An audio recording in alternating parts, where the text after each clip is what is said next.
So Zara was saying this is an untapped opportunity, not just for refugees and migrants, but for all of us. And here we're going to have on stage 3 people that are either refugees or migrants, or they're working with this demographic, and they can share a bit more about these powerful stories and the mediums that they use. First on stage, this person is renowned for his emotive charcoal murals, inspired by the stories of refugees.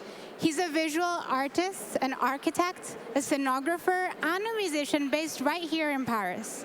His work provides a space for refugees to honor their past and share their journey, highlighting the resilience and cultural identities that they carry into their new lives. Please welcome onto the stage, Stefan Zimmerli.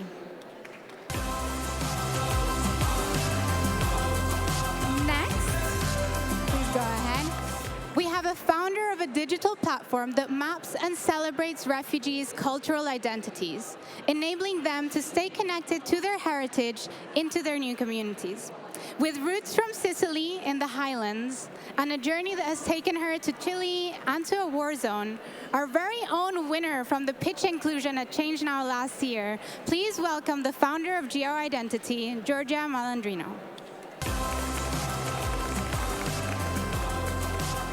And finally, coming on the stage, we have a Burundian refugee who stepped up at the Mahama refugee camp in Rwanda and later founded Save the Refugee Youth. He is now studying in Sciences Po in Paris, straight from taking an exam. Coming onto the stage, please welcome Gabriel Karen Gabo.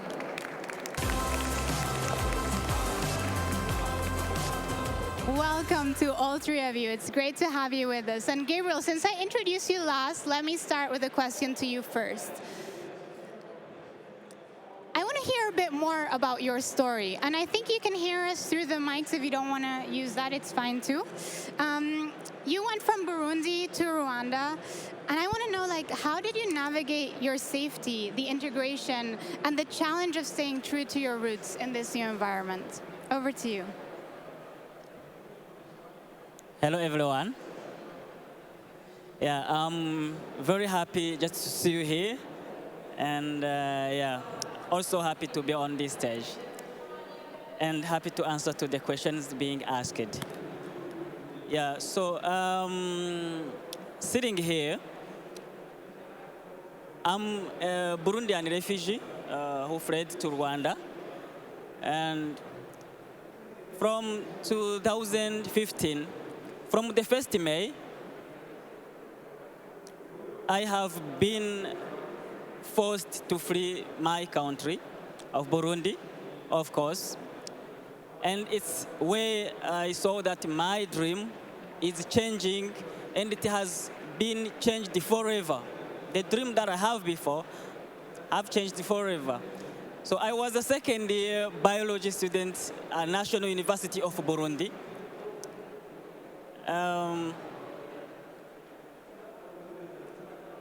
Where the government has taken the decision to close the university following the massive protests against the third term election of the president who was ruling 2015. So I, as a student who were at National University, within the protests, we were not kindly protesting, but we were just trying to save the people, the civilians who were being hit by the police. From that time, we have been made targets, and over 100 students from the National University of Burundi have been targeted and marked by the police and the government. Just wherever they will be within the country, whoever will find them, we'll just report them. And in case, it will be a death for them. So we found that there is no other way to rescue. So we have taken our way to US Embassy in Bujumbura, of course. But they didn't allow us to enter the US Embassy, and they haven't even granted us the asylum. So we have been kept outside. So, and we're also facing the insecurity were being hit by the police. And yeah, so among the 100 students, so I have taken a very hard decision that I never thought in my life, which is to flee my country. So it was on 2nd May, in the night of the 2nd May, so I had then to go and the only way was to go through my province, my town, and from the town I had just to flee to Rwanda because it is close to Rwanda. So it was not easy. I just go. I went there, and from 2nd May I was there, 3rd May until 7. But the militia of the government were coming just to see if they can seize me, and they didn't because I was hiding and hiding. And after what happened, I had to go to Rwanda. And when they come and didn't find me, they killed my father in my place. And yeah, so I was in Rwanda then, 7 May, and I was transferred to the huge camp in Rwanda, which is Mahama camp, which is in Rwanda. And I was there at 8th of May. So the life there was not easy. I had also to start a new life. There was no shelter, there was no food, no water, and yeah, everyone was helpless. And I was seeing everyone, you couldn't even talk to anyone because everyone it was a mess. And when starting a camp, there is what we call registration procedures, whatever. So those kind of registration was very hard because people were fighting, and I took initiative because I saw nothing will be done. They had to be registered, and after the registration, they had to go to the food distribution. After food distribution, healthcare, we need to go to hospital for those who are having some kind of trauma. So it was something that dangerous. So I had the initiative to organize the youth. I put them together. I told them that they have to help others to fasten the registration, to put others to the line, and then fastening the registration. And after I had to go to the food distribution center just to help others who were fighting to be able just to get the food very easily. So I had also to organize some of the youth there to be able to fasten also the distribution. And then I had to go to the health center also. So at the health center, it was also chaos because kids were already taken by the malnutrition, so they had to be cared. So using my biology skills, so I secured a position of being a nutrition assistant, and I have been able just to help those kids who were kindly being in severe malnutrition. So by the time, you can imagine what was the chaos there. I was being paid 18,000 Rwandan francs, around 7 or 8 USD. So, but the people that were coming from the host community, whom were having the same role, they were being paid 300,000 Rwandan francs, around 250 USD. So you understand it was not easy. And sitting with them, I was kindly hopeless because I saw 18,000 Rwandan francs. It was kindly a mess.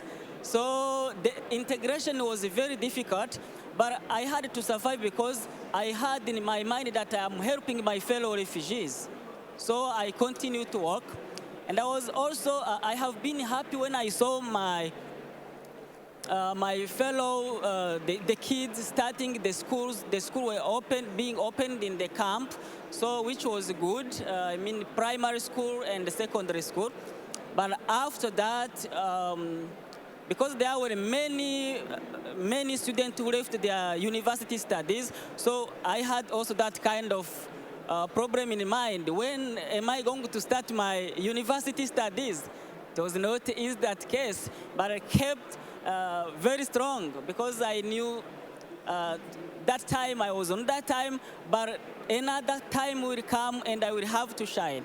And I had, because I was somehow who is able just to speak, I started advocating for the refugee youth who have lost their studies, and a charity which is called the Maison Shalom International has come in the camp and has picked around 400 students to university. It was 2016 and I was among them. I was very happy. I graduated 2020 before the outbreak of the COVID-19. So I was very happy, and I told you my dream was changed forever from biology to IT. Even today, I'm not an IT. I'm pursuing my studies as science, human rights, and humanitarian action. So things have been changing, so you understand. So this is my story, and it was also good to navigate through or staying to my roots. I have been able to found a drama space where people had to go and watch drumming, things like in my Burundian culture. And also I've been able to teach the kids on how they can keep singing our national anthem of Burundi. So it was really funny, and also the community were very happy. So this is how I have been able to settle in the camp and navigate what was happening and being resilient to what was happening to me and to all of my fellow refugees. Thank you very much. Thank you, Gabriel. Thank you so much. I think it's very important to hear from your real, raw story and how you stayed resilient through it all, right? And you said your dream changed, but you still kept dreaming, and I think that's very important. Georgia, I want to come to you. I want to know what sparked your desire to work for a world beyond borders?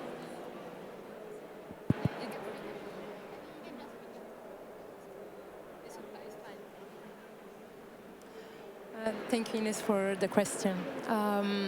So I guess at many people here, at one point in my life, I felt the feeling to do something different for the world I belong to. I wanted to be aware about what's going on around me, with people, with the environment. And as a response to this feeling, I took a plane crossing many countries, living in a war zone, working with young refugees, stateless, to observe how geography has the power to draw and define our bodies and our lives. A reality that I wanted to share not just through my voice, but through their voices. So I started to record these echoes of voices around the world, of refugees, that they reveal the real power of geographical boundaries, how those lines on the map can become gigantic, invisible walls that erase identity, as you were able to listen. And these voices, I remember one specific telling me, I was studying biomedical engineer, my family house was bombed 3 times. Oh my gosh, I will never get the opportunity to finish my studies. And I believe these voices made even more clear the question that then guided the entire Geoidentity, my project, Geoidentity process. How do you survive in a world of verification without being able to prove who you are? And I've started to look for answer not anymore in human systems, based on hegemony, based on power and sovereignty. I needed to look for different systems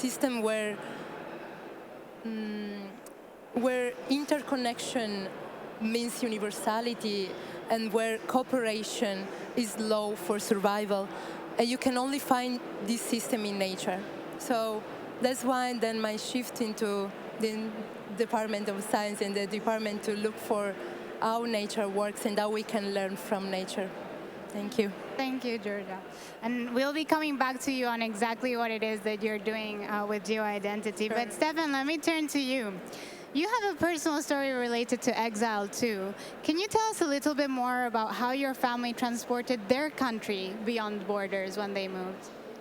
Yes, I was born in Paris, but from a family with very far away roots. Actually, half of my family comes from Switzerland and Norway, so relatively stable countries. And I think on one side, my father immigrated because it was a bit too stable. He needed some life and action. And on the other side, my mother came from Vietnam, from Saigon in the 60s, in a time of continuous war. And she knew she had no future as a woman wanting to become a doctor in Vietnam, so she had to migrate to study. The rest of my family in Vietnam, though, stayed there and actually eventually had to go into exile very brutally on the very final days of the Vietnam War. They didn't decide to go. So in my family, I have these very different kind of reasons to move, no? But what I found consistently, since I'm a child, I've been obsessed with reminiscence and memory and how we carry the places we live in and the places we love with us all our lives, and how they continue to live inside us even though we are, thousands of kilometers away. So the focus, and that's why I'm working since 20 years on this, is with the split memories. So people who have been forced to abandon their places, their loved ones and their loved places and all the atmospheres that make up, the background of life, some of them will probably never see it again. Like we have a story with a place in Saigon that my family has always referred to very mysteriously.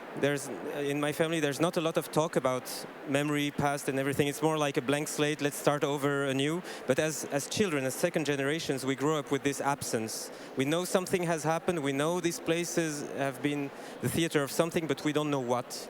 And that black hole for me has been the reason also for my whole artistic endeavor, and that's why I do it with other people also. Let's talk a bit more about your artistic endeavor. And I've had a front row seat to actually seeing you in action, sketching in your notebook already. And as an artist, you're always looking for ways to materialize thoughts, memories, and invisible things. How do you help people reinvent memories and relive them in the present? So I've recently found, also more or less since the COVID lockdown times, I was starting a project drawing people's mental images. So through Skype, we were all isolated, and I had this idea, okay, people can call me up and tell me a place where they want to escape, and I will draw it with the webcam, and we'll see if that mental game helps us to escape, because physically we are stuck somewhere, but mentally we are always free to travel. And I found live drawing. So I'm drawing at the same time as the person is speaking. So it needs training. You need to be a very fast sketcher to materialize the ideas as they flow.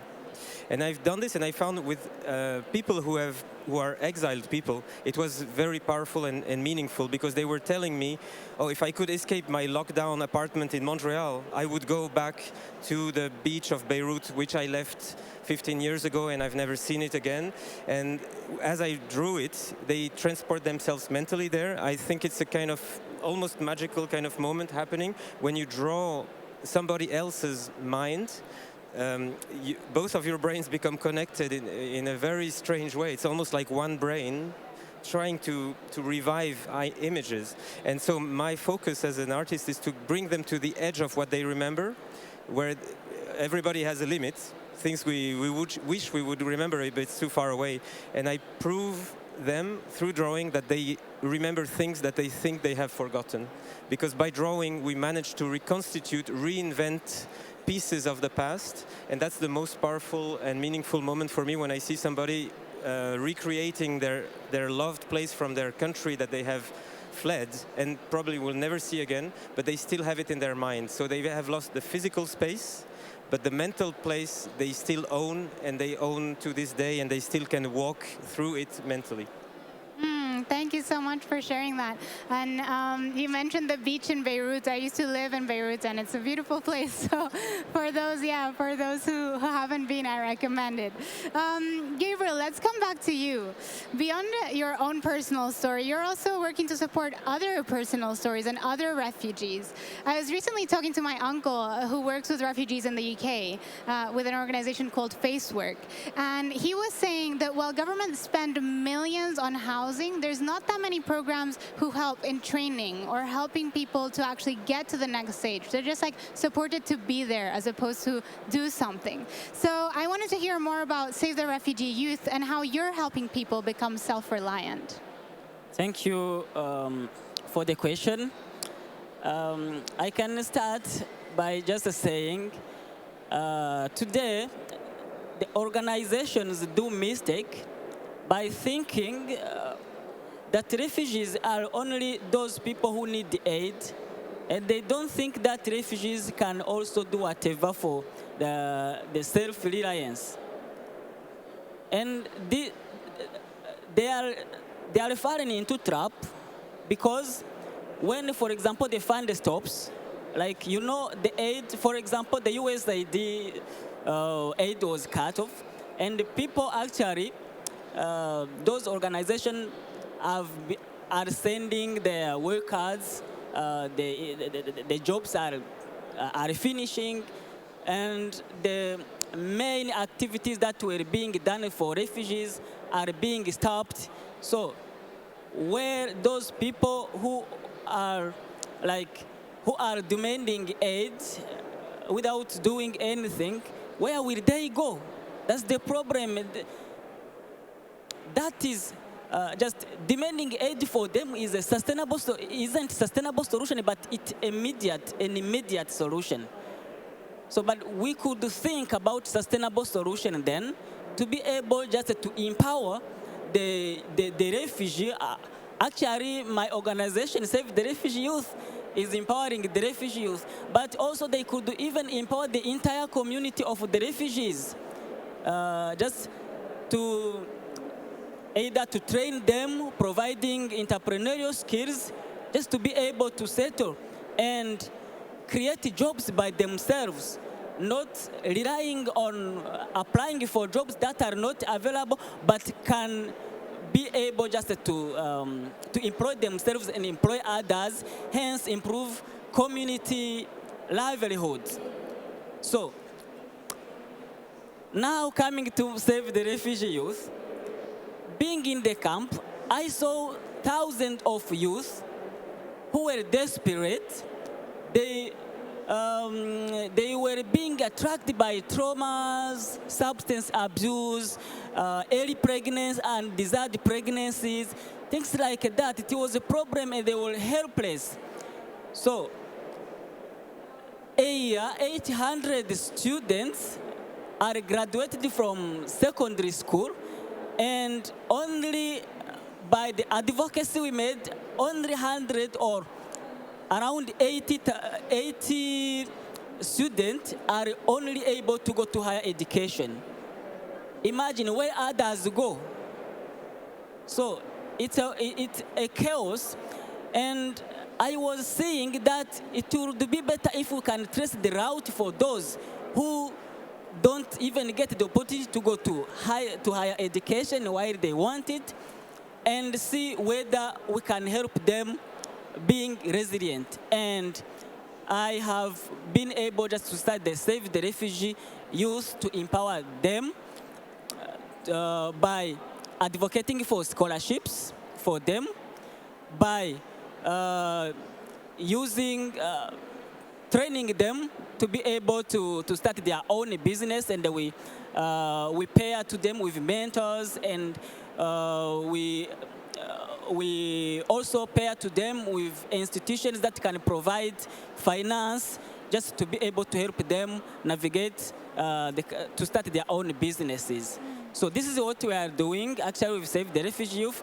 With the few minutes that I have, I can't tell everything, but that is all that we can do. Of course, and people can come up to you at the end and ask more questions, I'm sure, and look you up online. I know this work has also been recognized by UNHCR, and you've been working with them. So thank you for all that you're doing, even beyond your own journey, to help other people. And Georgia, you're doing exactly the same. You're helping other people, and you mentioned this sentence before. How can displaced people survive in a world of verification without being able to prove who they are? And how does your identity help bridge that gap to allow people to access basic rights such as education? So today, 1.5 million people around the world have no means to prove their identity. And over 180 million worldwide were forcibly displaced because of wars, political religious persecutions, climate change, losing access to vital personal documents such as graduated or present student certificates. So the loss of physical academic certificates once people move from one country to another one, as well as their titles not being recognized because of the inconsistency of validation processes between countries, make it extremely difficult for people to validate and to start a new life. But if you think about it, in the past, we invented a universal standardized document, the passport, to travel around the world easily. Imagine now if every country would request you a different document and a different process to access the country. Who will travel more? That would be very impossible. This is exactly what happened when we need to cross another geographical border, the study and job validation one.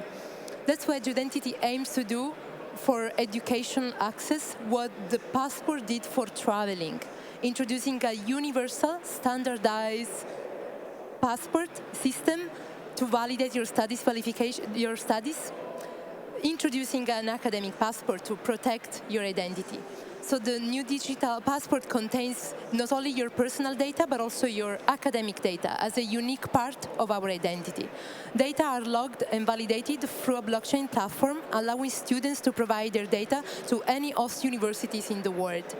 So like it works in nature, where all elements are interconnected within a system and they cooperate for survival, Identity aims to do the same. They connect all universities, all institutions, all students in the same standardized process to protect the right to learn and the right to belong. So this is the aim. So restore connection where it has been broken because of political borders. Thank you. Thank you so much for all the work you're doing too. And I know we're almost out of time, but I do want to come to you all with one last question in one sentence. In today's world with so much mobility, both chosen and imposed, how would you encourage those of us here today to maintain that cultural richness and help preserve identity and heritage? Maybe I'll come to you first. My main answer would be, it's a bit like what I do every day. I keep one page a day to stay awake, thinking with the hand and always looking at other humans every hour and every second, instead of being in too much of a virtual world. That helps me to connect, and I advise always my students to do the same. Thank you. So just always connecting with one other human at least, and using our hands to do so as well. Over to you, Georgia. I have always had this idea in my mind that thinking about the map, like the continents, and making the metaphor of our body, like where, if you think about it, every cell, every organ has a unique function, like they have their own identity, but they all cooperate for one single mission, the well-being of the entire body. I believe countries should do the same. They have their unique identity, their own function, but they all unite for one single mission, the well-being of the entire ecosystem, which is Mother Earth, and humans are part of this. Thanks. So looking at nature as well. Gabriel, how about you? Yeah, on my side, I can say just being a migrant or being a refugee in a country which is not yours, is, as it is not, of course, it's not a problem of the country where you are. So you have to know that your culture is not a problem, and the culture you find there is not a problem, but could be an opportunity. Just what I call multicultural identity. So you can just be able to use the culture, your culture, to integrate it into the new culture, just to be able to keep your hope. Another thing that I can also mention, you can have also the storytelling sessions to your children, to your peers, just to tell them what the story of your ancestors, just to keep them knowing or stay at their roots. Things like that. Thank you. Thank you, Gabriel, so much. I want to thank you all for sharing so openly. Yes, we can give them a round of applause. And we're going to move to our fireside now, so you can take your seats again and join us. And please do come speak to our speakers at the end of the session to hear more about what they do. Thank you.